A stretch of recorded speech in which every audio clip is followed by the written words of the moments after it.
We have, a person is conscious,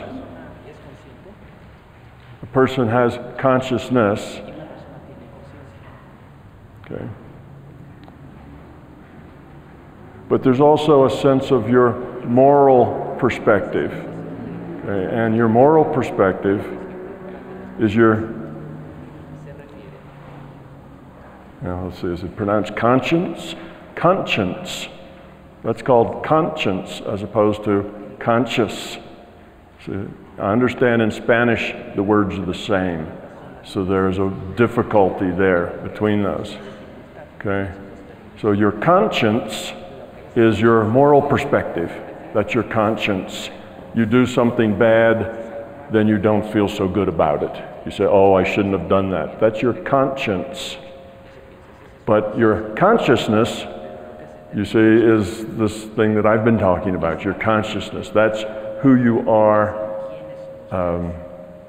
That's the player with that's the player of the video game with the mouse and the screen. That's your consciousness. But that consciousness also has a conscience, which means a moral perspective. And that's a problem in the English to Spanish, because evidently Spanish has the same word for both. But one's a moral perspective, but the other is the thing that has the moral perspective. Okay, I'm talking about the thing that has the moral perspective, which is the consciousness. And when we talk about being conscious, then that's just a different part of the same word, consciousness. Being conscious is a consciousness is conscious. Am I making sense, or are we just getting using the language as opposed to having a moral perspective? A conscience.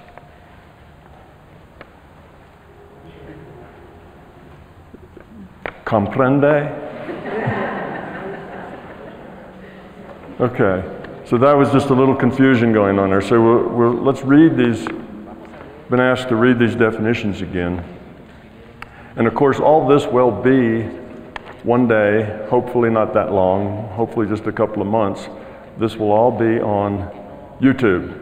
So you'll be able to come back to this and listen to it again and again if you want. If there are parts that, you know, I've given you so much material that it's very hard for you to grasp and process all of it in real time as we go. It's a very difficult thing to do. So there will be a video and you can go back over this again, because after you've had a couple of months to think about it, and then if you heard it again, it would be entirely different.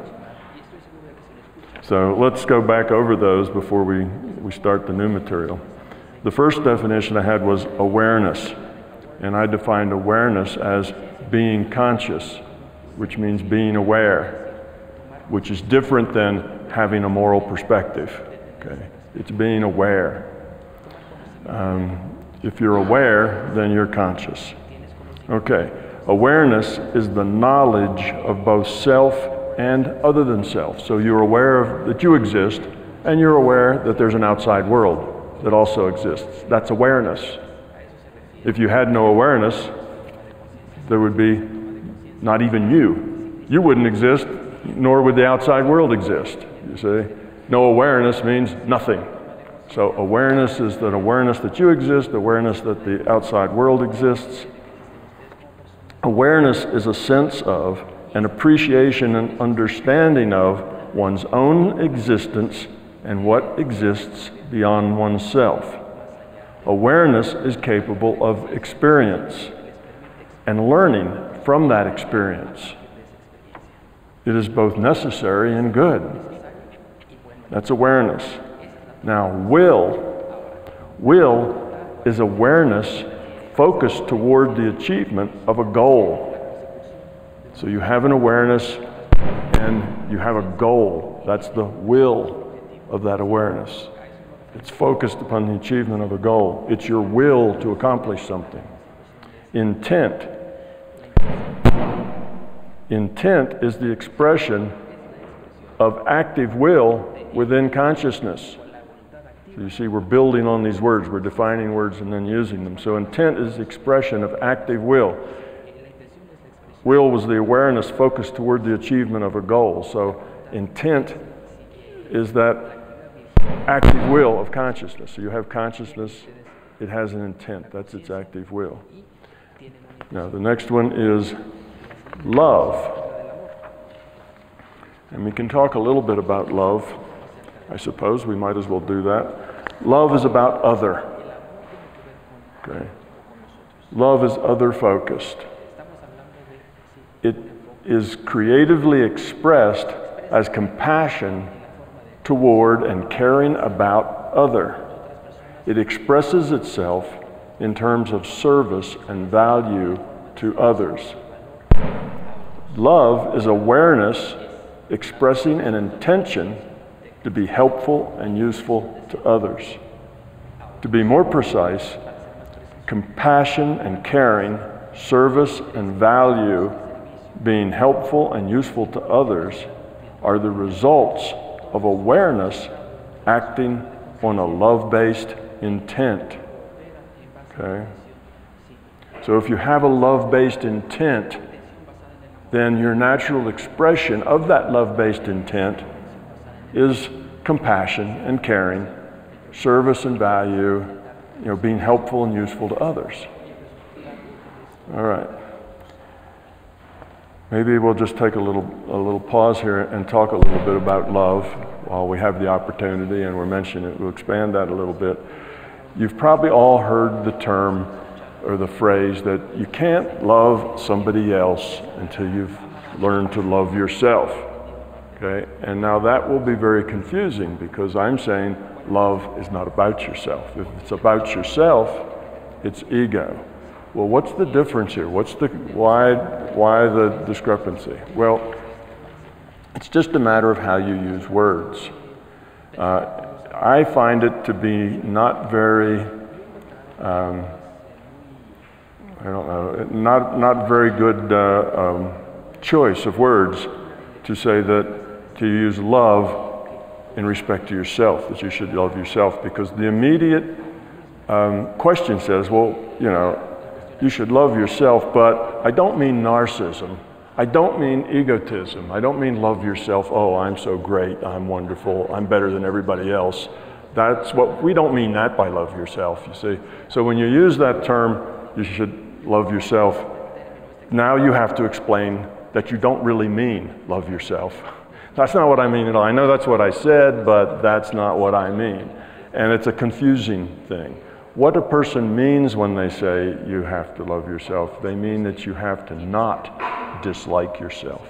You have to not have negativity about yourself, okay? Because that negativity, that guilt, that feeling of worthlessness, all that is ego, and that's negative, and that pulls you down. And if you have that kind of negative attitude towards yourself, it's very difficult to have positive attitudes toward anything else. If you feel that bad about yourself, that badness reflects in everything you do.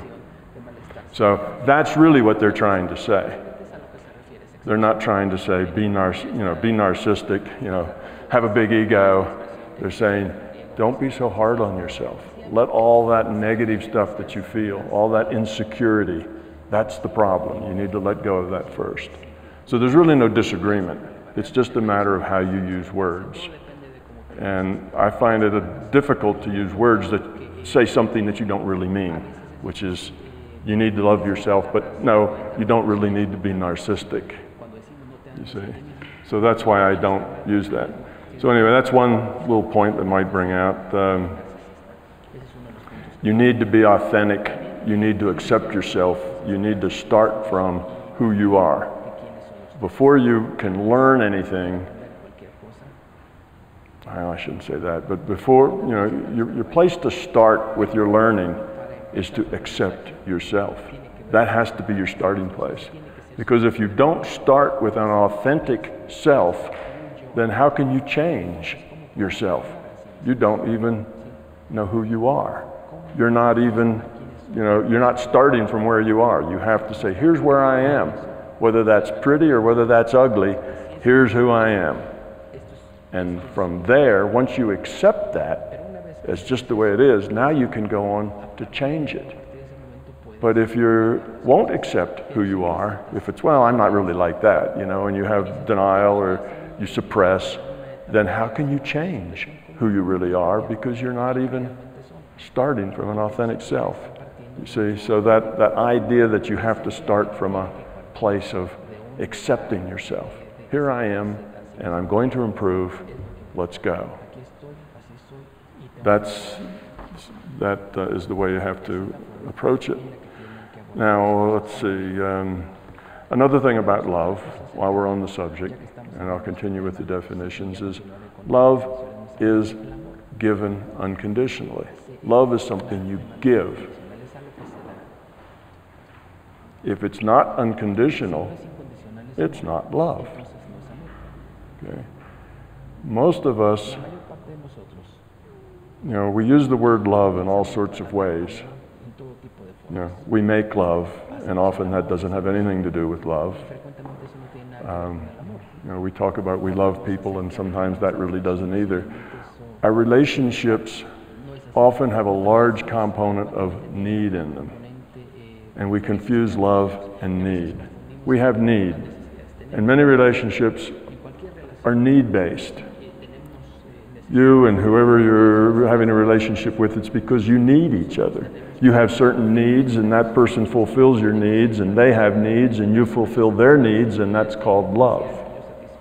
But see, that's conditional. I'll fulfill your needs if you fulfill my needs, is the condition. And if both agree on that, well, that's a business arrangement. That's a deal. You know, that's you know, you've come to some kind of an agreement of how you'll meet each other's needs. That has nothing to do with love. Love isn't coming to you know, an agreement with conditions about how you have to meet each other's conditions. That's a different thing. Now, our relationships with people, when I say with people, I just don't mean, you know, your significant other, but relationships with your boss, relationships with your children, relationships in general, you see, need to be love-based and not need-based. But particularly if it's your significant other, you probably have a component of it that's love-based. You've given, you know, love, you love that person. And there's a component of it probably that's need-based. There's things you need from that person, and if you don't get them from that person, you have a problem.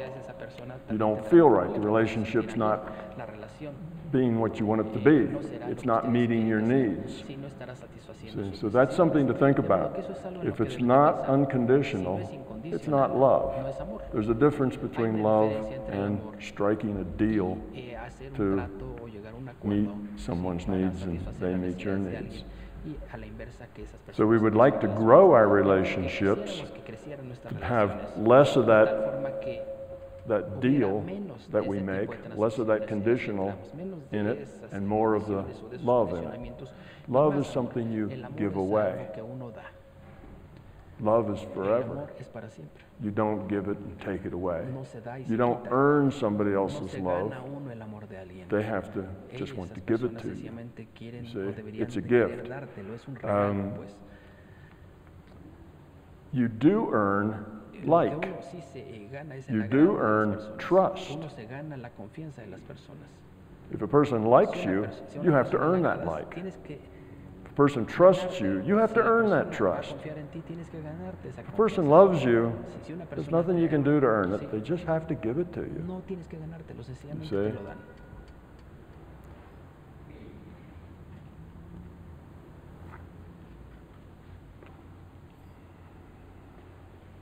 You know, we can love people and not like them.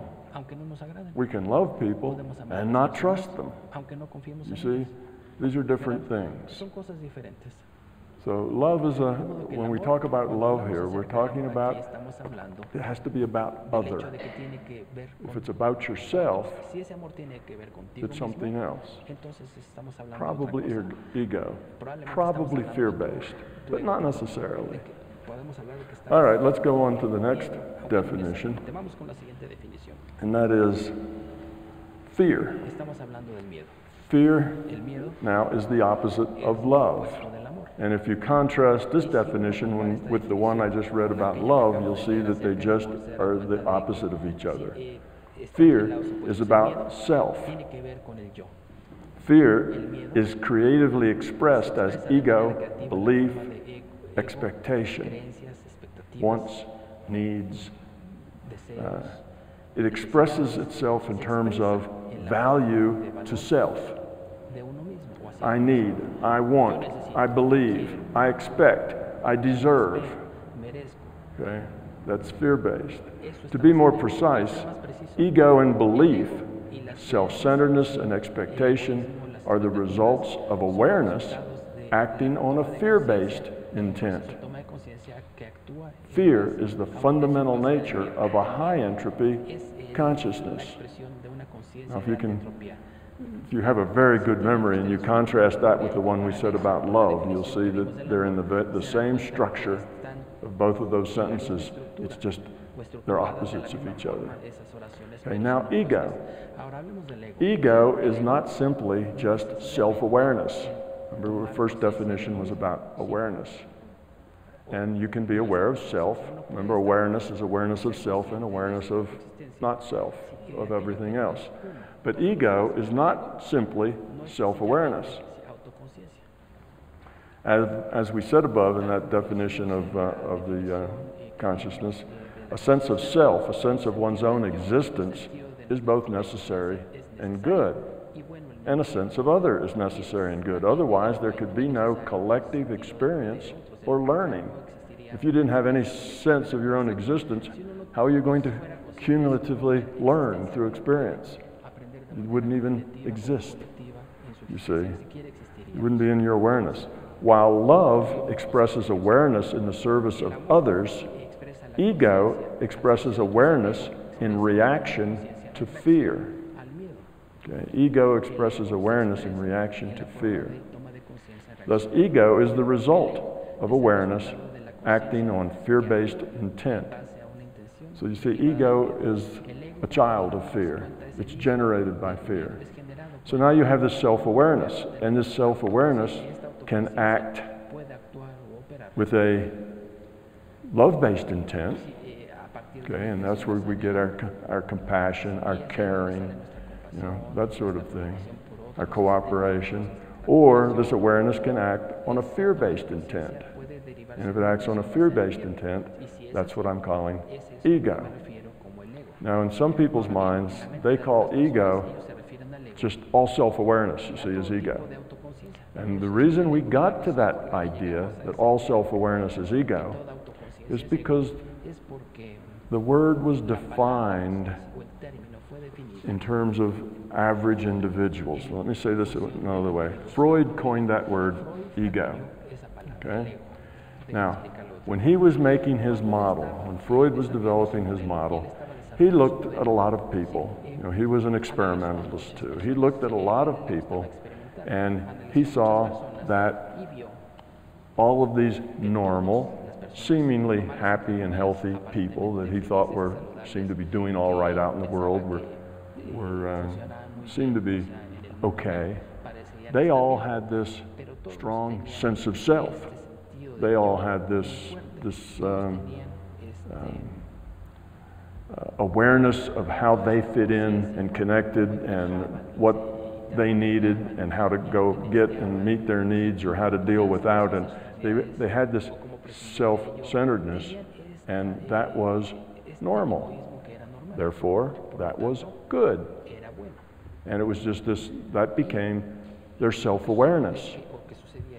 And the reason that was actually a good model is because most of us, about 90–95% of our self-awareness is in reaction to fear. Because again, this is an elementary school. You know, this is daycare. We tend to be, to the large part, motivated and our intents tend to be fear-based. And we'll talk more about that in a little bit. So having a fear-based intent became normal, thus good. So a psychologist may tell you that you have to have a certain amount of this, don't tread on me, take care of self, you know, I need to look out for myself, otherwise people will push me around, they will take advantage of me. You need to be aware of what's good for you and take care of number one, otherwise number one will not get taken care of. So that is a fear-based intent. And in our culture, that's normal and that's good. You have to have that. In a bigger picture, it's a fear-based intent. It's not good, and it's one of the things that keeps you from becoming, you know, more evolved. It keeps you unhappy. It keeps you in a struggle because you're defining yourself in terms of fear. I got to protect myself. I got to make sure I get mine. You see, you start to define your world in terms of your fear that way, and that's going down the wrong path. Well, then people, when I explain that, many people then have the idea, yeah, but if I'm not like that, if I don't take care of number one, everybody will push me around. What am I going to do? You know, nobody's going to take care of me like me. Well, that's not true. When you are love-based and not fear-based, you become more powerful. People like you more. People want to take care of you more. People appreciate you more. You become more powerful, more influential. Because instead of people looking out for number one and each one trying to protect themselves against the other, see, that's the fear-based thing, you have people cooperating. People see you as somebody to look up to. You actually have more power. Look at in our history. Look at the people who have done amazing things, like turned entire cultures around and changed the way millions of people think about things, and say, who do you know that's done things like that? Well, we'd look at Gandhi, wouldn't we? Okay, he basically sent the English packing out of India, and he did it not with force. He didn't chase them out. He didn't fight them and push them away. He did it by using love, by caring. Martin Luther King did the same thing when it came to race relations in the United States. He changed a whole culture in his lifetime. Changing a culture that much usually takes 3 or 4 generations. He accomplished that in 10 years. Why? Because he was open. He wasn't saying, you know, we need to force them to give us our rights and struggle, fight. He used love. He cared. He said, we're all just people. We need to get along. We need to not have these racial ideas. They're wrong. They're dysfunctional. And he demonstrated how true that was. Peacefully. So you see, these are people who didn't worry about, oh, I need to take care of me. These are people who just gave, and they were open. They had tremendous power, tremendous influence. And you will find that same thing happens on an individual scale. You don't have to be, you know, the leader of your country or something. You don't have to be like that. In your own life, as you become more love-based and less fear-based, you will find that you have more control. You don't need control. You know, I say that as a metaphor. You have more control. You don't need any control. Things just happen. People respect you. You don't have to be that frightened animal in a corner trying to, you know, defend yourself. So, we've gotten fear, we've gotten ego. Belief. Belief occurs when you really want to know, but do not have the facts. You simply believe you know, and now you feel better. You see, I really need to know this. This is important to me. This is a big thing. You know, it's important to my being. I want to know this, but I really don't have the facts to do it. So I feel uncertain. And what is that uncertainty? And I don't like that uncertainty. That's fear. It's fear of the unknown. Fear of not being right. fear of being on the wrong side of the issue, fear of believing the wrong thing or not believing the right thing. It's fear-based. So what am I going to do? Well, I'm going to believe that. All right, now I've done. I've made my decision. There I am. I can forget about the angst and the uncertainty. I'm certain now because I believe. So you see how that helps? Belief is a strategy for dealing with fear in the most part. So that's not really a good thing. If you want to know or fear not knowing, or if you're just unable or unwilling to discover the facts, sometimes people believe just out of laziness. They don't want to research. They don't want to find out the facts. It's more convenient. It suits them better. It feels better if they just believe. You know, people in politics are like that, right? They'll choose sides and whatever, and they don't know what the facts are, but they're just doing that because that's what feels good, because that's what their parents did, or that's what their friends do, or whatever. You know, it just feels right and they do it. They could find out what the facts are. The facts are maybe around, but too lazy to really do that. It's easier just to believe. Okay, they use that belief to fix a fear problem.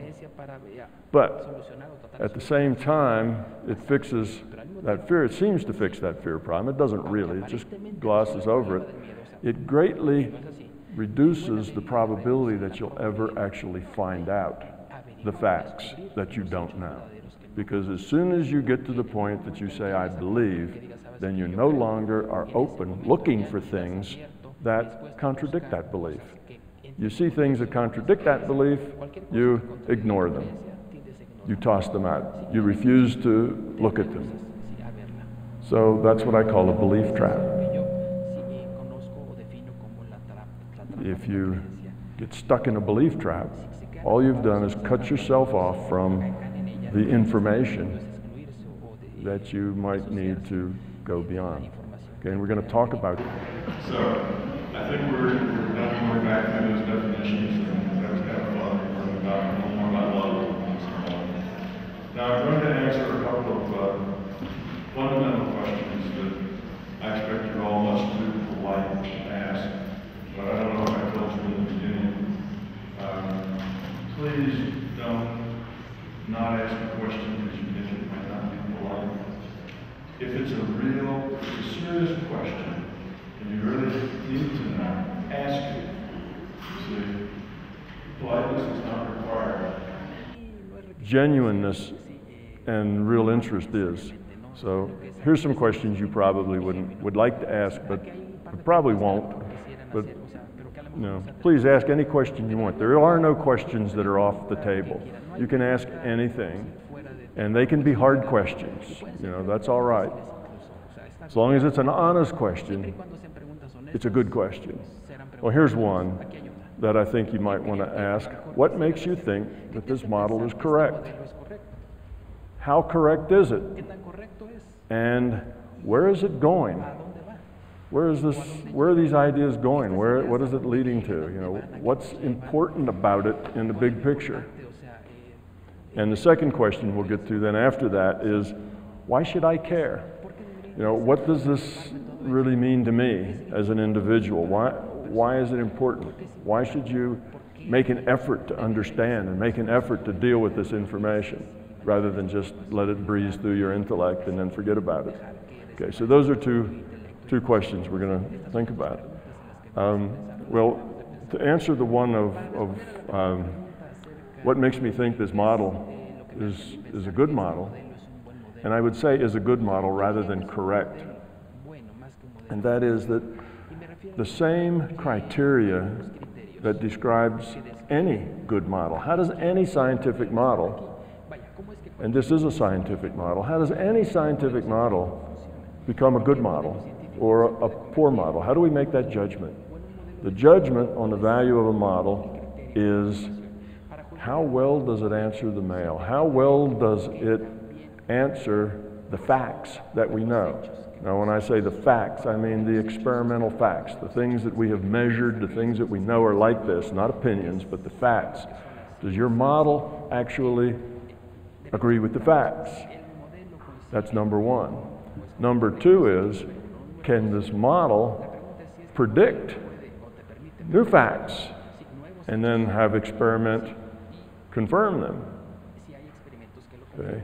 And the third is, how useful is it? Does this model do anything that's significant? Does it give us new information, new ways of looking at things? Is there an advantage over the old model?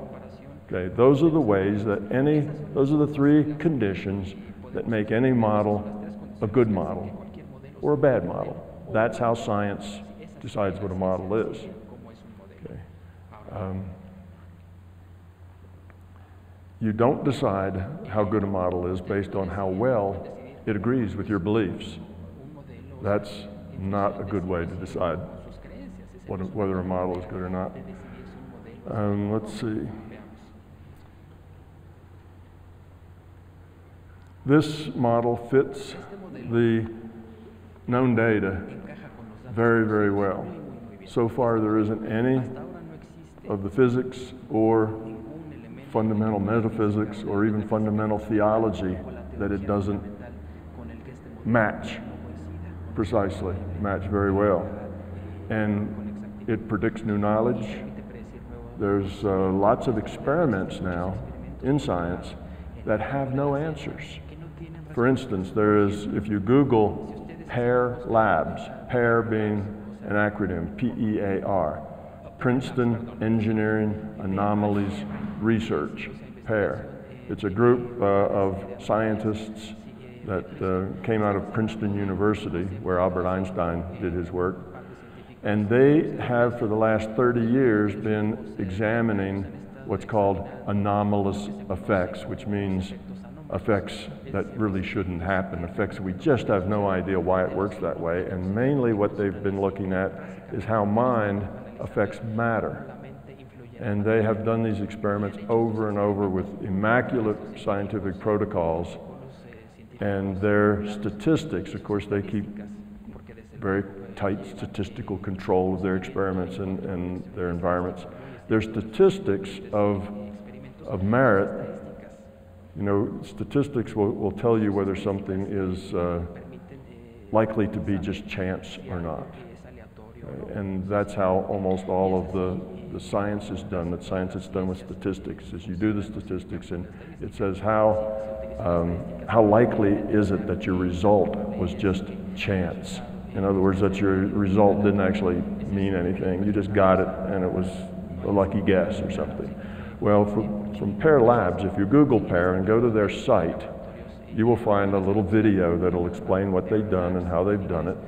And you will find out that their statistics of significance, is what it's called, are 1 billion to 1. 1 billion to 1 that what they have done in their experiments was just chance.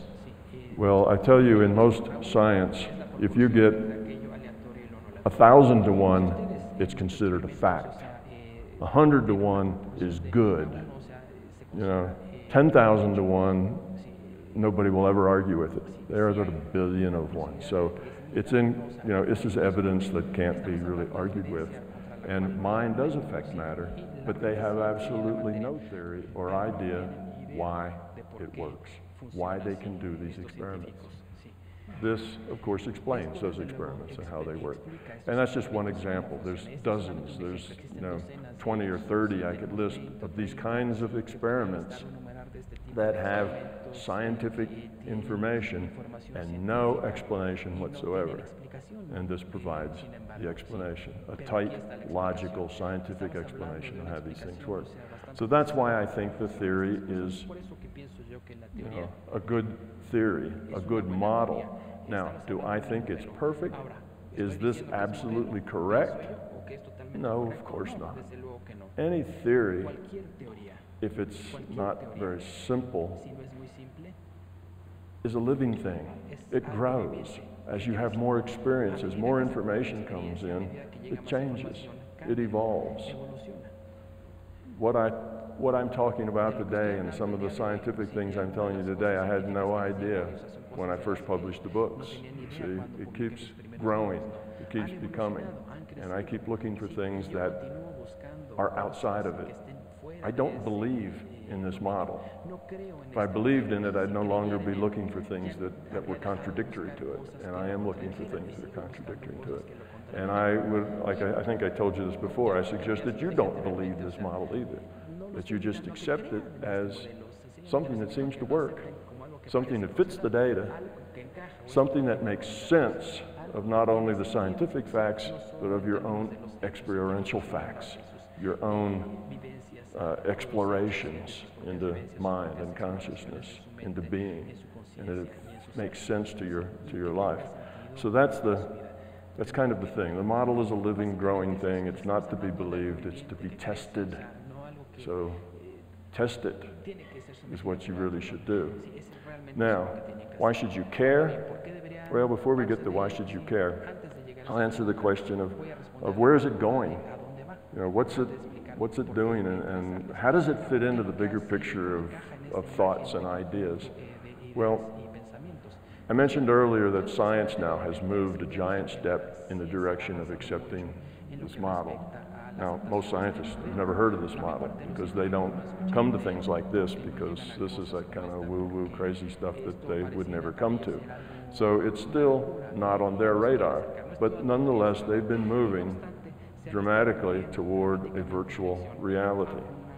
But they have not yet come to the conclusion that consciousness is the computer.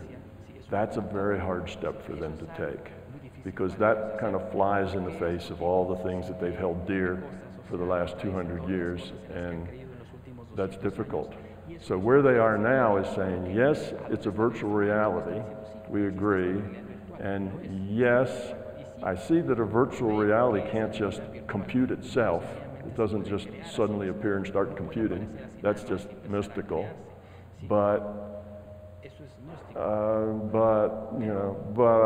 then they change the subject because they just don't know what to say next. They're just up against the wall. They have no other concept to put there.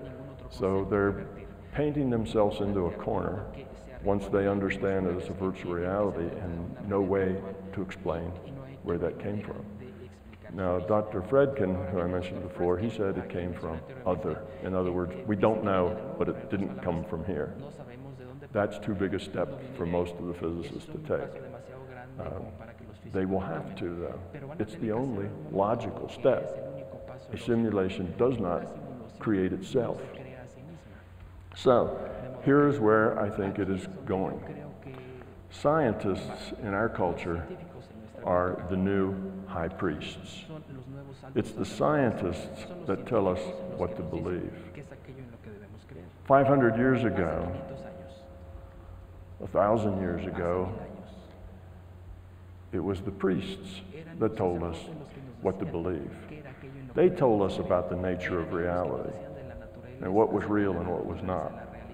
Well, there was a big struggle in the kind of the Reformation that occurred in the 17th and 1800s, and the priests kind of lost that struggle, and the scientists won it, and now the scientists are the new high priests. When the scientists tell the world that this is a virtual reality and get to the point that they say, and it came from other, that's going to open a can of worms. That's why they're having a hard time saying that, because they know it's going to open a big can of worms. And lots of people like yourselves will say, other? What's this other? Came from what? And we will have various groups, various religions will be saying, oh, I know what the other is. That's Yahweh. No, it's Jesus. No, it's Buddha. No, we'll have all of this going on. People will try to take credit for being other. And of course, they'll fight with each other. That won't be very nice. But there'll be a lot of turmoil, a lot of social turmoil, because we're pulling the rug right out from under the belief system of probably 60% of the world's population. What do you mean it comes from other? What do you mean this is not a solid physical reality? It's some virtual reality that comes from other. That will upset a whole lot of people when they get that. So it's a very hard thing to say. So the first step is that the scientists will have to come to the conclusion that it's other. They'll have to say that. They'll have to agree with Dr. Fredkin that it can't be, it is virtual and it can't be computed here. It's not part of this universe. The next step is going to be to realize that consciousness is the computer. So these are two major paradigm shifts that have yet to happen. The first paradigm shift, there were really three in a row. The first one was, yes, it's a virtual reality. All right, that paradigm shift has actually happened, or is in the process of happening now among the high priests of science. That's taking place. The next paradigm shift is, it's created in other, hasn't happened yet. And then the following paradigm shift is, consciousness is the computer. Consciousness is where it's happened. That then will pull together everything. Then the metaphysics and the physics, the consciousness, the theology will all kind of come together. Oh, look at this. It all fits in this big picture. Okay. Now, that is going to be a very, very big deal. Can you imagine?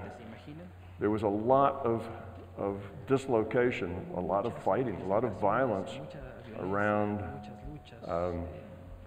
most of our previous big paradigm shifts. The flat earth. There were any number of people who were incarcerated, burned at the stake, or otherwise given a very hard time by the high priests in those days when they said the earth was round. There was another bunch before that were castigated and burnt and imprisoned that said that the earth was not the center of the universe, that the sun was the center of, well, I shouldn't say universe, center of the solar system, that the earth was just a planet among others circling around the sun. That was they were heretics for saying that. That was against the church, and they were persecuted. So we've seen every time we do a big change in the nature of reality, we see a lot of turmoil happening. Okay. And we're going to see a lot of turmoil here. Another big shift was when Newtonian science came into effect. When we had Newtonian science, before we had a more holistic view of the world. After Newton, the reality was a clock. It was a big clockwork. Everything, it was all mechanistic. You see, the whole reality, everything had a cause, and every cause had a previous cause, and so on. And it was just this big machine. Life, biology, planets, the solar system, everything was just this big machine that was cranking along. And that was a big idea. It wasn't as violent because the high priest had already kind of shifted from the theological priest to the scientific priest at that time. It was in the process of shifting, but that was a very big deal. Then there was another big shift in science anyway, when this double slit experiment was done. And suddenly scientists realized that this objective reality isn't really objective. It's statistical, probabilistic underlay under it. But then they promptly stuck their head in the sand and says, yeah, but we'll just ignore that. We'll pretend that doesn't exist. That's just that weird science. We'll just shut up and calculate. So that's kind of where we are today, you see. But this virtual reality, which is now coming in favor among scientists, turns the next paradigm, which is it comes from other, is going to start another seismic wave in how we see ourselves in the world. And then that this other is consciousness is the unifying thing that will pull it all together. But there will be a lot of turmoil. There will be a lot of people elbowing each other, trying to take control of this change, trying to manipulate this change, trying to say, my God's better than your God, this sort of thing. There's going to be a lot of that childish kind of power plays going on for who this other is and how does it work. And we're hoping I'm hoping anyway, that transition won't take so long and won't be so violent before they get to the next paradigm, which is consciousness is the computer, which then includes everybody. It's not it's inclusive of all the players, all the religions, you know, all the atheists, everybody can play in that game. So in any way, I think that's probably where we're going. Now, I often get a question is, don't you think that now is kind of a very special time, a very pregnant time, a time when we are turning more toward spirituality? We're taking the spiritual component more serious than maybe just the religious component. It's more the spiritual component. And aren't we moving toward something big happening soon? And a lot of people thought that it was the 2012, some big thing would happen that was spiritually connected and so on. And the answer to that is yes, we are in a very special time. This is a very important time. And the reason is that through all of our history, we have had bubbles of low entropy, you know, turn up. And they're generally created by individuals of low entropy, you know, people who had bigger pictures. And we can see it in politics in the sense that we had, you know, in what, 500 BC was the kind of golden age of Greece. And we had people there who said, it's not about what shall I say? It's not about a dictator telling everybody else what to do. It's not a king. You know, it's not an emperor or that. Let's have a republic. Let's all of us work together and cooperate. And you had the Greek republic, and they defined the concept of citizen, somebody who belonged to the republic, who had rights. And all of this was a whole new concept. Well, that wasn't some greedy person just wanting power and thinking about themselves. That was somebody who had bigger ideas. And that grew, and that eventually got overcome by, you know, the rest of us who weren't really ready to support that, and it turned into fighting with each other and turned into disaster, and it disappeared. It self-destructed, which is what negative things do. But it arose again in Rome, right? You had the Roman Republic. And again, you had voting, and you had senators, you had elections, you had citizens. But that degenerated in time because the way the people were, the people kind of get what they are. And pretty soon that republic turned into an empire with emperors, and it got very mean-spirited, and it was more about power and what could you know, everybody has to do what you tell them, that kind of thing. It didn't treat people very nicely, so it self-destructed. So you see, we've had these bubbles of great leaders. You know, in theology, of course, you've had, you know, bubbles of very learned, very low entropy individuals who show up at times. You know, you had the Buddha, you had Jesus, you had Muhammad, you had these various people that come up, and suddenly it's not just about power and greed anymore. There's a spiritual component involved in it. But kind of us, we average people, eventually dominate, and the fear and the greed and the power hungry comes back and it goes away.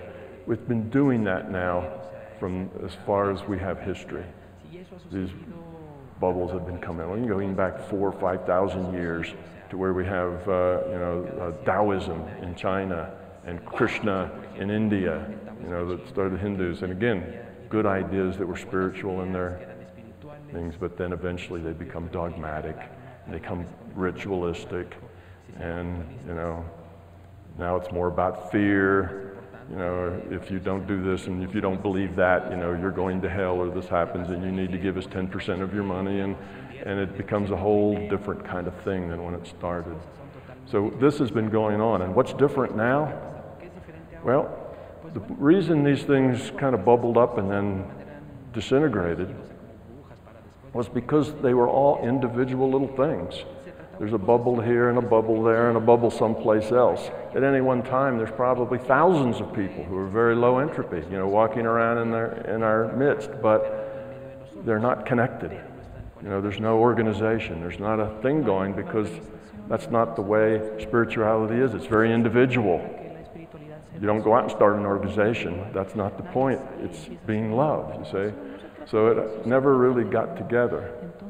Today we have cell phones and the internet. Now it's a world community. We're not that fragmented. Ideas go around the planet in seconds, you see.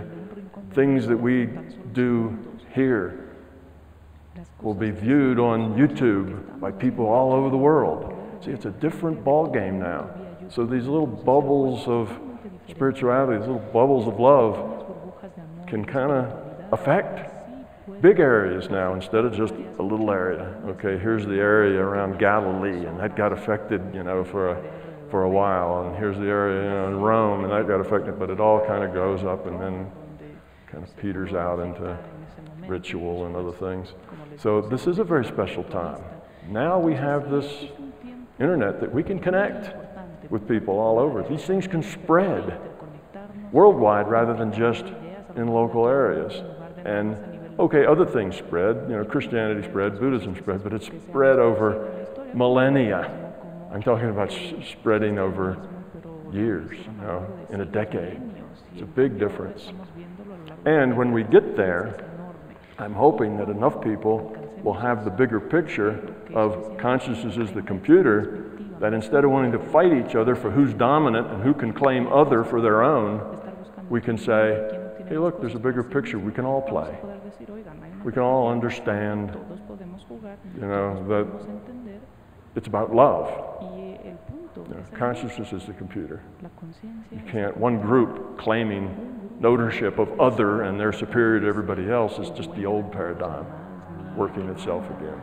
So that's the solution. And that's why you're here. That's why I'm here. And we're you know, trying to spread this idea around to people who care and want to know and have this sense of something's going on here, something's happening. You know, the spirituality movement is gaining ground. Why? Because for the first time in the history of the planet, conditions are ripe. We can actually maybe do this thing to where these ideas of love is the answer aren't just a group of 70 people sitting in a room in Mexico City, but they spread worldwide. You have to start someplace. So anyway, that's my viewpoint of where this might fit in or affect our reality and our humanity. You know, that's kind of, what's the big picture here? What might this do? Now, it's not just me and this, obviously.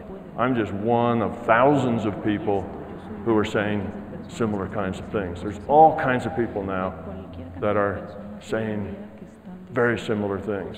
If you've read Eckhart Tolle, you know, he will agree with almost everything I've said. If you read Conversations with God, you know, they'll agree with almost everything I've said. You know, you can find this all over the place.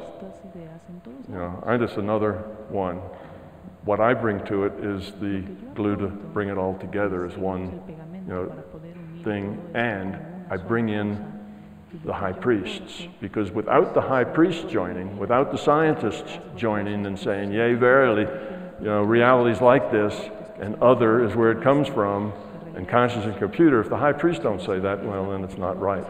It's not a fact, you see, because they're the ones that tell us what to believe. So it's important. This can't happen until the scientists become a part of it. As long as they're not a part of it, there's going to be this, you know, this polarity. Those for, those against, those who think the other ones are stupid, you know, and these are, you know, not, and we're going to have that kind of struggle going on. So it's important that science becomes a part of it.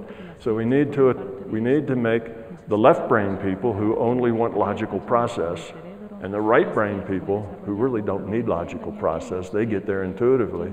They all have to come together. Otherwise, it's still going to be just a fight, a struggle. And that's the part that I'm bringing to it, is that connect the whole thing and how it all fits together as one picture, which is the solution to the let's fight and see who's dominant.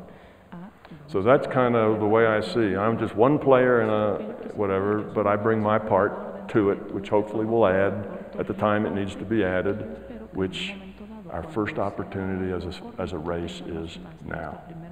So, you know, you can kind of see you're part of something big here. You know, it's not just something that you want to, oh yeah, that was interesting, let's forget about it and, you know, go on and do something else next week. There's really something important going on here that we should be aware of and kind of understand how we fit in it.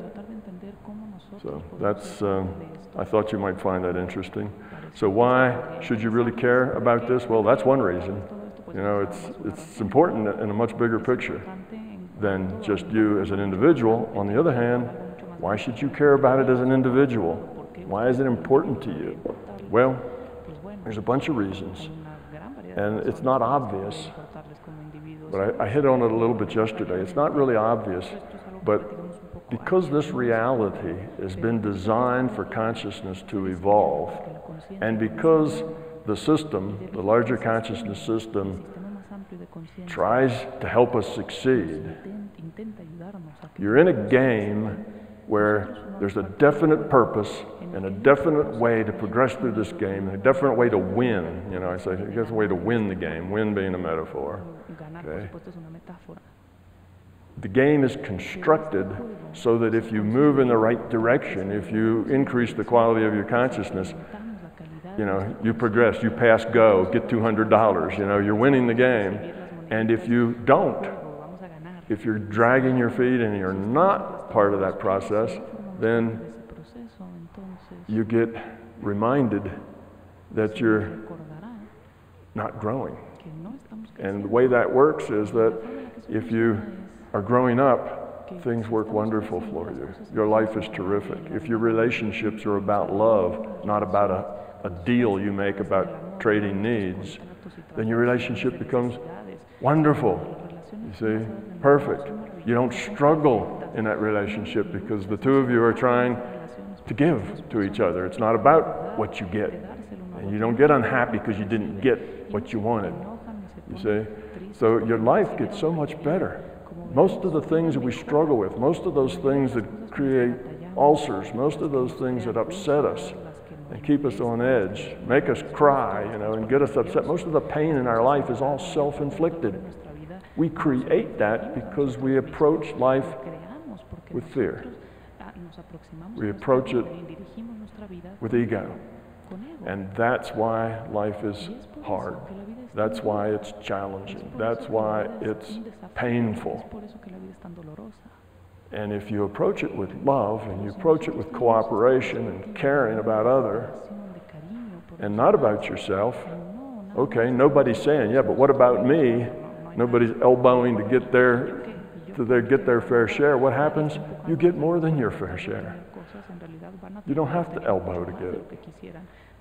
If you approach life with love, everything will work for you.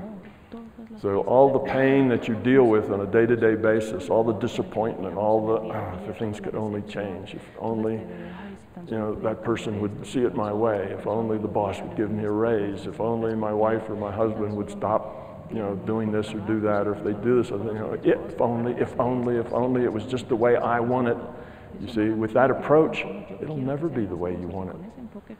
Never. It's going to be turmoil and unhappiness and frustration forever. When it's, I accept it the way it is. I give to it. I try to help. I give. How can you make somebody else be different? You can't change anybody else. The only person you can change is yourself. Nobody else. So why not change the one thing that you can change? Because if you don't change anything, don't expect anything to be different. You know, if you keep doing the same thing, you're going to keep getting the same result. So yourself is all you can change. Now the way you can help another person change, not change them, but help them change themselves, is to give them an environment in which it's easier for them to change themselves. Well, what kind of environment is that you can give another person that makes it easier for them to change themselves, which means easier for them to get rid of their fear? What you can give them is security. What you can give them is peace. If you give them that security where they can take the risk of being vulnerable, of opening up, of changing themselves, well, that's the most you can do. Now, if you do that and they choose not to change themselves,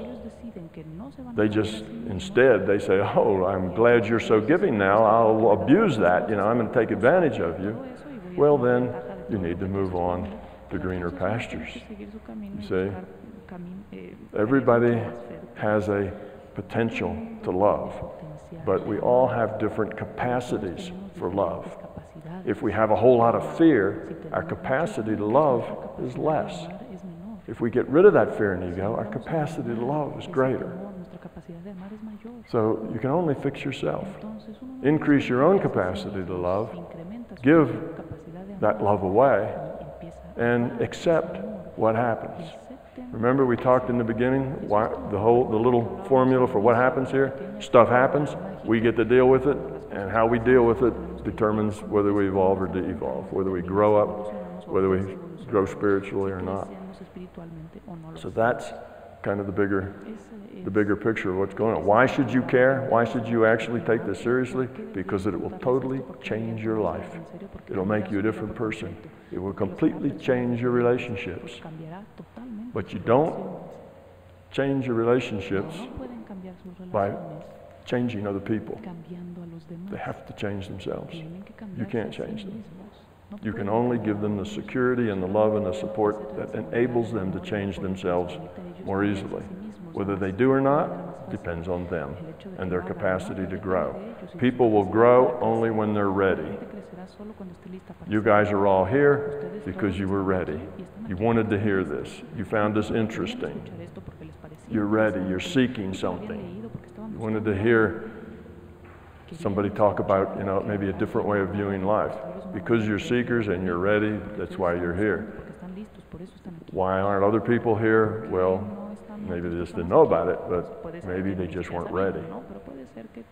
So nobody will change until the time that they're ready to make that change. If their environment frightens them, they'll be less likely to change. So that's why it should be important to you. It will change everything in your life. All right, the next thing, let's see, we're just going to keep on going because until we get to 12. The next thing we'll talk about is how can you do that? Okay, how can you begin this process of changing yourself? What are the steps required? Well, the first step is to be honest. Okay, you need to know who you are at an authentic level. And most of us are not all that honest about ourselves. Most of us like to deny the things about ourselves that we maybe don't find too good, and we make excuses for them and so on. So first you just have to get to know yourself. Who are you? And one of the ways you can do that, surprisingly enough, one of the ways that will help you do that is meditation. When you're in that point state of consciousness, you just are awareness. Everything else has kind of been dropped off and you are just awareness. And if you get into that state and just start to feel, to think, to intend, kind of put the question out there, who am I? What am I? Things will come to you. And these things that come to you are not pretty. You need to not run from them or justify them or feel guilty about them. You need to just embrace them and accept them and say, really, who am I? What am I? What do I need to learn? What are my lessons here? And if you do that in this meditation state, you'll get those answers. It'll start to open up you. You might not like what you hear. Open and skeptical. You can be skeptical of it. You should. I don't want you to believe. You open up your mind and you get some kind of feedback back. Be skeptical of it, but be open to it. So that's one way you can do it. The second way we talked about is that you look at your pain. Look at your anxiety. Look at things that you just don't like. Those things in your life that annoy you, aggravate you, don't feel right, don't feel good. You think, okay, I'll live with it, but it's not really what I want. Those kinds of things. Look at those and find the fear behind them. there's a good chance there will be a fear behind that pain, behind that anxiety. Find that fear and don't be afraid of it. Embrace that fear, accept that fear, and say, okay, I've got a fear that if I don't continue to carry on this image, you know, terrible things will happen. People won't like me, I'll lose my job, whatever. Well, say, all right, if that happens, but at least I'll be authentic. And that's a start. So that's courage. Just do it and accept the worst. Because once you accept the worst, the fear no longer has teeth. Accepting the worst of your fear pulls the teeth of it. Because if you accept that that'll happen, then what is there to be afraid of? You've already accepted the worst, you might as well just go on. And what you will find almost always is that worst never happens. Matter of fact, instead of the worst happening, it gets better. Everything actually gets better, not worse. Because these fears are just in your head. They're not here. Because what's here is because of what's in your head, you see? When you let go of that, you stop manifesting that reality, and your reality gets better. So have the courage to accept the worst and just do it. Find an authentic self, live that way, live in the moment. Don't focus all your energy on manipulating what's up front, what happens. Spend your time making good, love-based choices. Don't worry about yourself so much. Don't put yourself at the center of your universe. If you do that, it'll be a scary thing to do. Very scary. Not an easy thing to do. But you will find that your whole life gets better. Everybody in your life gets nicer, gets more accommodating. You see? And it's not really so much that they've changed, but your perception of them has changed. Instead of seeing them as people that aren't giving you what you want, you have a totally different perspective anymore. They're people just trying to grow up like you are. See, we're all doing the best we can with what we've got. But what we've got is mostly a lot of fear. But we're struggling with it. Now we just need to face it and let it go. Okay, so that's how you do that. Another technique is to be aware of all of your choices, particularly when that choice is made with, kind of anxiety. It doesn't feel good. It's not really what you'd like to do. You need to be aware of that choice. We make choices all the time. We're not even aware we're making choices. And most of those choices get made not even by our intellect. And I've had any number of people who, after I've given them the same kind of information, I'll get an email back later, and it's like they said, I didn't think I had any fear. Particularly young men. I don't have any fear. I mean fear. I don't make any decisions out of fear. I don't have any fear, and I don't have any beliefs either. I'm free. I'm just my own person. And then 3 months later, I'll get an email from them, and they'll say, "Oh my God, I didn't realize I have so many fears. I don't know where to start, and everything I do is based on my beliefs and my fears." And it hits them like a hammer because they didn't have any idea that's the way they were. In their mind, this didn't apply to me. But when they actually tried and spent some time to find those fears, they found they were everywhere. Just little things, they were everywhere. And I think that is most people's idea. But as soon as they get that, they start working on getting rid of them. They start saying, well, next time that happens to me, I'm not going to react that way. All right, that's the intellect. But eventually the intellect turns into the being level, and they just don't act that way. And then I hear from them another 3 months later, and they say their life is totally different. They're not the same person. Their relationship is great. Everything's working for them. They're doing better in their job. It's just life has gotten better. So I hear this over and over. I've had thousands of people do this and tell me these things, and I know this is what happens. But you're thinking, fear? What fear? And maybe I don't want to go there and get in that fear. That's sticky. Maybe I just ought to ignore it. Everything's not so bad. The pain isn't that bad that I can't just keep on keeping on. but that's not a good decision. You really have to take a proactive decision. Say, I'm going to spend some time and effort and try to find out what are my fears, what are my beliefs, how do my beliefs limit me, how do my fears kind of rule my choices. Discover that. It is hard work. You do have to focus. You can't do it like tomorrow. You have to do it over the next 3 months, and you have to stay focused on it. But if you do, you'll find it'll make a huge difference. So that's how you do this. There's no other way other than courage, other than facing it, becoming authentic, finding out who you are, accepting that, and then growing from there. Let all the beliefs go. Some of these beliefs, most of these beliefs, you picked up when you were 2 and 3 years old. Some of them you just kind of assimilated out of your culture. Like the belief that you can't get from here to there unless you move. See, that's just a belief. That's why you have to have the tunnel. You know, the belief that any information that you get has to have a head, 2 arms, and legs to go along with it. So it's just a belief. We've got all these beliefs. I mean, we've got scads of them that we don't even know we have. And it affects how we interpret everything. If somebody comes up and says something to you, you may interpret that that was really a mean thing, that you didn't like that. How inconsiderate of them. But that may not be inconsiderate of them at all. They may not have any of that negative intent toward it, but you interpret it that way. You see? So now your life is unhappy. It doesn't have to be. So you create that reality in how you see things. How you see things is based on what you are.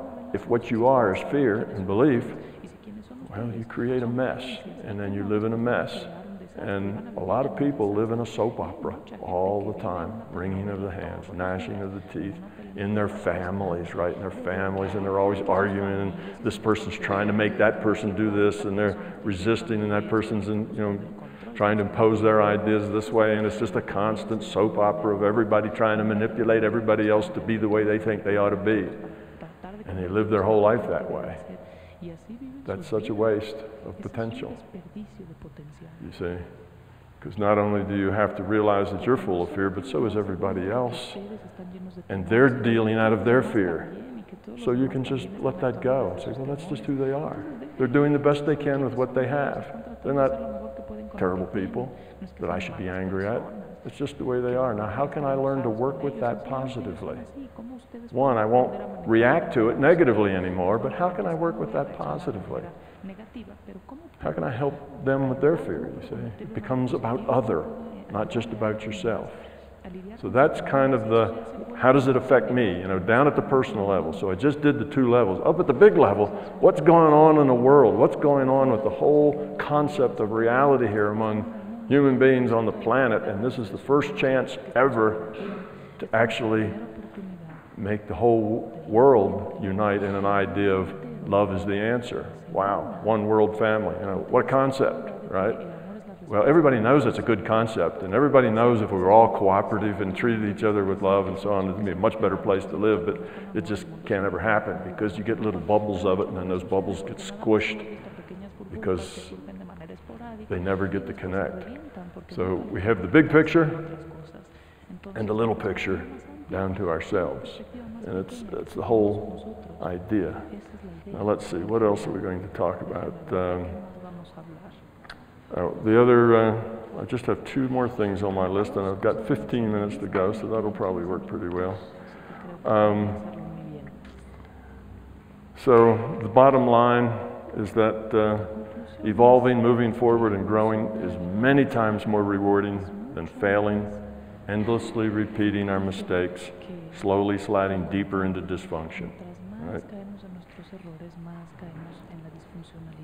If you live by making your choices out of fear, life becomes a soap opera, or like living in a grade B zombie movie. You just go through life because you do what you do because you do it. You don't really know why. You just function. You're like a robot, like a zombie going through life. So we'd like to get out of that mode. We did talk about free will a little bit. but I'd like to elaborate on it some. We all do have free will, and I told you about decision space, and that's your freedom to make a decision that's in your decision space, in your known decision space. Okay, well, one of the things that happens as you grow toward love, that decision space grows. As that decision space grows, your reality grows.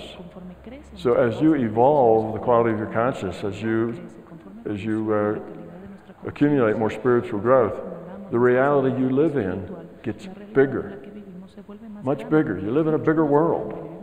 Now there's connections and things going on and stuff that you see and understand and makes sense that were just mysterious before or didn't even exist. You see, it's so much better. So you live in a larger reality. That's a very good thing. That larger reality also gives you more choices, more ways to learn, more ways to grow. So you approach those choices, every choice you have is a challenge. Everything that comes to you, see it as a challenge, an opportunity for growing, an opportunity for making the right choice. Whatever it is that comes to you, whether it's a catastrophe, a disaster, something very sad, it comes to you. Don't just wallow in self-pity. Say, what's the right decision here? How can I learn from this? How can I grow from this experience? Bad things are good teachers as well. It's a very unfortunate thing about us humans is that you can learn through, you can learn through pain. Pain is the kind of the stick that keeps prodding you. You have to change because otherwise your life's going to stay like this. If you don't, there's that pain that's always sticking you. But on the other hand, you could learn just from pleasure and good things too, if you had your mind open to it. But unfortunately, we humans, when we get in a good situation where everything's working, we don't want to change anything. We don't think that we still need to grow. Like, we're here, let the good times roll, everything's good. We kind of shut down and stop trying to grow. So the only thing that makes us move is a sharp stick. Keep getting stuck with the sharp stick. It's the pain, it's the misery that we create for ourselves that is our motivation to change. So that's a sad fact, but pain is how we learn. So when pain comes to you, don't think of it in terms of self-pity or, oh no, woe is me, that shouldn't have happened, and look at all the terrible things, and now how could I have manipulated that so that didn't happen? See, that's what we do. And how can I manipulate that and make it better? Think, what can I learn from this? Where's the lesson? Where's the right choice to interact here? Let's see a bigger picture instead of always looking in the little picture, because you are always at the center of your own little picture. Find a bigger picture where you're not in the center, and that will be a help. So we have this free will, but everybody else has free will too, and we need to respect it. So we don't want to run over anyone else's free will. They're on their path, doing what they're ready for, and if it's not the same thing you're ready for, well, you have to let them be. There's other people doing things that you're not ready for, and you don't want them jumping into your game or pressing you or telling you that you're inadequate because you're not ready and they are, You got to let people be and respect them for where they are and that they have free will. They have to make their own choices, and they need to evolve or de-evolve on their own and accept the consequences of that. Well, that's hard when it's your children, isn't it? See, that's hard when it's your spouse, but you still need to do that. Once you're an adult, now children, you can't say, well, children, you have your own free will. You can play in the street if you want to or not, and they're only 3 years old. Well, no. Then you're the dictator. You say, no, you're staying in the yard, and if they don't, you put a gate up and you put a lock on the gate, right? There are times that you have to do that, but not with other adults. And with your children as they become adults and go through that teenage years, you have to let that go. Progressively let that go and give them more and more freedom to make bad decisions as well as good decisions. That's hard to do, but you can't dominate them or you'll hurt them. That's not good for them. See? So you just love them give them the environment in which they can most likely make better decisions, give them the guidance, and then accept what happens and help yourself and them grow from whatever happens. Make it a learning experience. Don't make it a tragedy. See? So you turn tragedies into learning experiences. That helps a lot.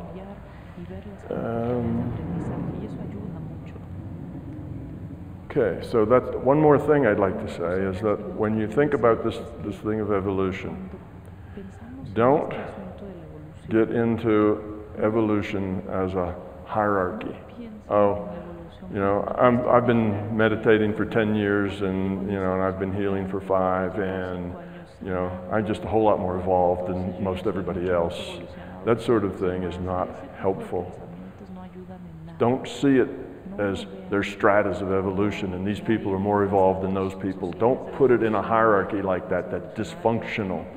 You need to see it as everybody is in the same boat.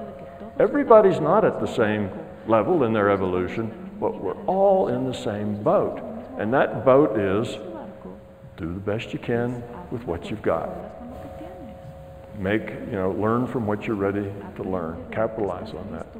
Okay, now some people aren't even trying to capitalize, aren't trying to grow up. No, they're not ready for it yet. If you can give them an environment that encourages their growing up, good. If you can't, it's the way it is. Accept it. Don't call them bad people. Don't feel superior to them. It's just the way it is. They are where they are. So that's another thing. We don't want this hierarchy of, who's more evolved than who. I'm an old soul and you're just a young soul, so I know a whole lot more than you. So you need to listen to what I say. You see, that's not functional. That's why I tell you, don't believe what I say. You need to find out. You need to have enough interest to go do it. Convince yourself. Try these things. See what it does to your life. That becomes then your truth. All I can do is fill up your intellect with ideas, maybe things you hadn't thought of, ways of seeing things that you hadn't thought of looking at them that way before.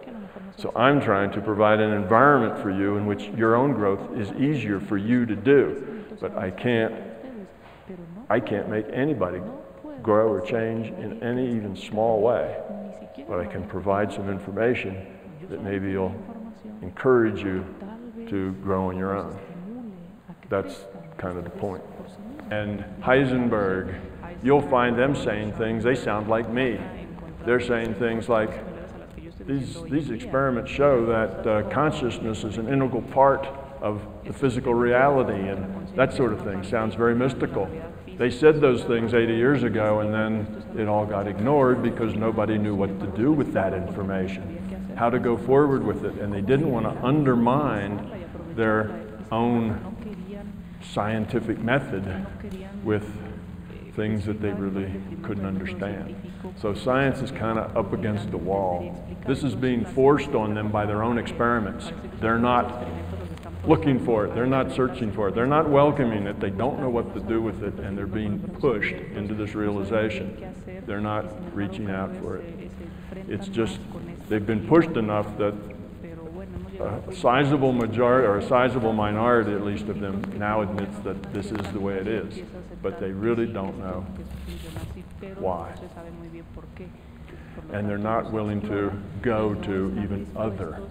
I saw, I think it was 5 physicists from all over the world, top physicists. The 2 that were from the US, I think one was MIT, the other was maybe Caltech. All the they were discussing virtual reality, and Dr. Fredkin was there among them because he said that 20 years ago. So he was there, and Dr. Fredkin pointed out to them again, they were talking about virtual reality, and they all thought it is a virtual reality. Information is the base of our reality. So there wasn't any question about that. It wasn't an argument at all. They all agreed on that. And when Dr. Fredkin said, well, you'll have to admit that a reality cannot simulate itself. You don't start with nothing and then suddenly it starts to simulate itself and creates a reality, right? That just doesn't make any sense. That's, any third grader will tell you that's not logical, that a simulation creates itself. How can it create itself if it hasn't been created yet to create itself? You see, it's a illogical thing. And don't you know that Fredkin was the only one, after he said that, not a single one of those other physicists would agree with him. Yet this is elementary logic. They all said, yeah, it seems like that, but no, I don't think it has to necessarily be that way, but, and when he said, well, but what? And they said, but, well, we just don't know. We just don't like that answer. See? So that's kind of what we're up against. They just don't like that answer, but they don't have any other answer. And it's a struggle. It's going to take, it's hard for people to change things they've believed in for, forever. Cultural beliefs are really hard to change. So it's not, that's why you're not going to find it in textbooks. It's not there yet. We're not there yet. We're just beginning to take that first paradigm step. We got more paradigm steps afterwards. Now, is this an intellectual thing? Do you have to have a certain amount of cognitive ability to do this? There's a yes and no to that. To do what I'm telling you, to read my books, My Big Toe, to look at my videos and get a lot out of them, yes, you have to have some cognitive ability to do that. It's a bit of a struggle for a lot of people because these paradigm shifts are big changes in our reality and the way we look at things. That takes some thinking to get that. But is this the only way to get there? Absolutely not. We've had for a long time a division between the right-brainers and the left-brainers, okay? The right-brainers are intuitive. They don't need a lot of logical process. They understand. They see bigger pictures without having a lot of logical process to get them to that bigger picture. They just get there intuitively. Their experience. They accept their experience. When they experience something that's not explainable, they don't say, oh, well, I must have been mistaken because that's not explainable. They believe in themselves and their experience and they just go with it without an explanation. They don't need an explanation. Oh. Did we lose it? You still have it? Are we? I need to get a thumbs up from the translators to see if they're still getting this. You're still getting it? Yeah. Okay. So that still exists, and that's still a very valid path. But now, what about these left-brain people? These left-brain people are the people that require logical process. If there's not a logical step through it, then they're just not going there. Right? Who are these people? Well, these are the scientists, the doctors, the lawyers, the businessmen, the people who make their way in the world by logical process. They think, they have logical process. They're all the professionals, right? Logical process is how they get there. The right-brain people, what do we call them? Airheads, space cadets, the woo-woo people, right? We degrade them. We don't give them the proper respect that they're due because they're getting, in the most part, correct answers. It's just we don't give them credit because they couldn't possibly be correct because there's no logical process getting there. And they really don't care about the logical process. So I wrote my books for the left-brainers. I don't need to write books for the right-brainers. They already get it.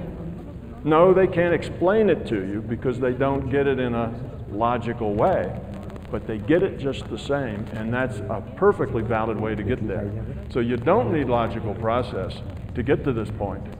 To find out that love is the answer doesn't require a lot of thinking. All you have to do is be honest, be genuine, and it's obvious that people get along better, right? If you care about them, if they care about each other. I mean, that doesn't take a college degree to figure that out. That's just intuitive.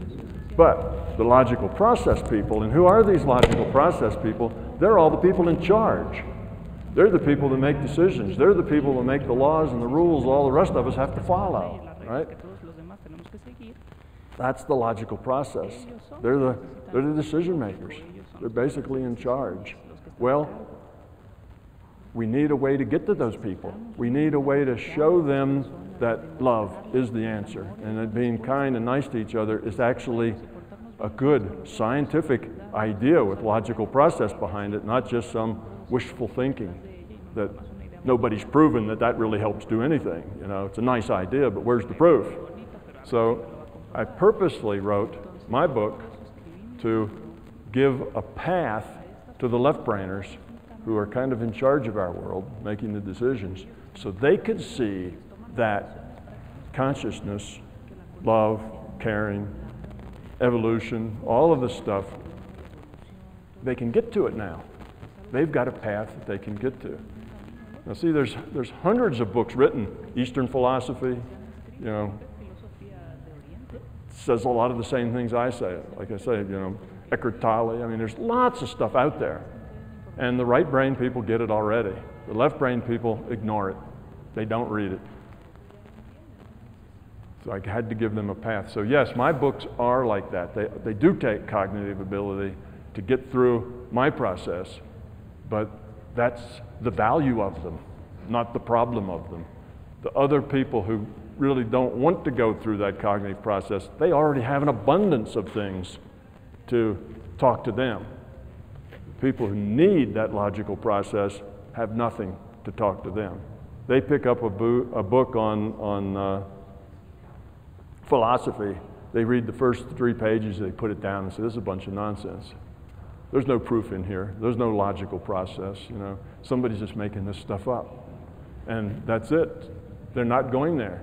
They have this belief, you see, that if you can't get there through a logical process, it isn't important and it doesn't exist. That's a belief. That's one of those limiting beliefs. Because they believe that, they're not open-minded. They're closed-minded. They're skeptical without being open-minded. So I wrote this on purpose, and I say that in my introduction somewhere, that this is a book for those left, you know, for the left brain people. It gives them a path to get to this understanding. Otherwise, they'll never get here. And I did that because I know that the scientists, as the high priest of our culture's never going to change. I wouldn't say never. It's going to have to struggle and take a very long time to change if we can't bring the scientists with us. They have to be part of the group. They have to come along. We can't exclude them because then it'll just be a, you know, a food fight between the two poles, and that won't take us anywhere. So that's why it's not necessary. You can be a right brain person and you can look at my books and say, I can't read that. You know, and a lot of people tell me that. And these are very wise people that tell me that. People who have a lot of understanding. They can't read my book because they just don't do logical process. They've never found logical process necessary. And it doesn't matter. So my thoughts and the way I go in this logical process is not the only path. It's just one path for a special set of people. But I've found hundreds of people who are technical people, you know, physicists and lawyers and people doing computer work and all that, and get really excited about it because they have their wives or girlfriends trying to feed them this stuff all the time. And it's, rubbish, you know, doesn't need it. Where's the proof? And then they read mine and go, oh, I get it now. See, they couldn't get it any other way. So then, now they can talk to their wives and girlfriends about it, and it's okay. And it's not just guys. It's ladies too. There's an awful lot of women who have logical processes. It's our culture. We live in a culture that values logical process and devalues intuitive process. That's unfortunate.